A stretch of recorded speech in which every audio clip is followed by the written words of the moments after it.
Ito yung ating bagong bale na binili para sa ating tuloy-tuloy na pagtitinda. Yan muna ang ating kinuha doon sa may San Miguel, Bulacan pa. Ayan. At saka itong isang box na perfume. Yan. Talagang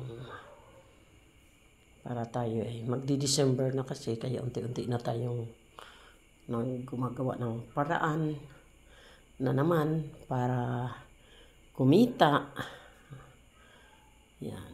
Thank you so much. At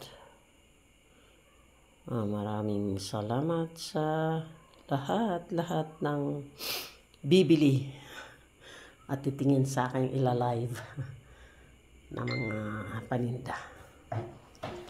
Ayan, ito pabango, hindi pa natin nabubuksan. Pag nabuksan, saka natin ipakita muli sa inyo. Ayan.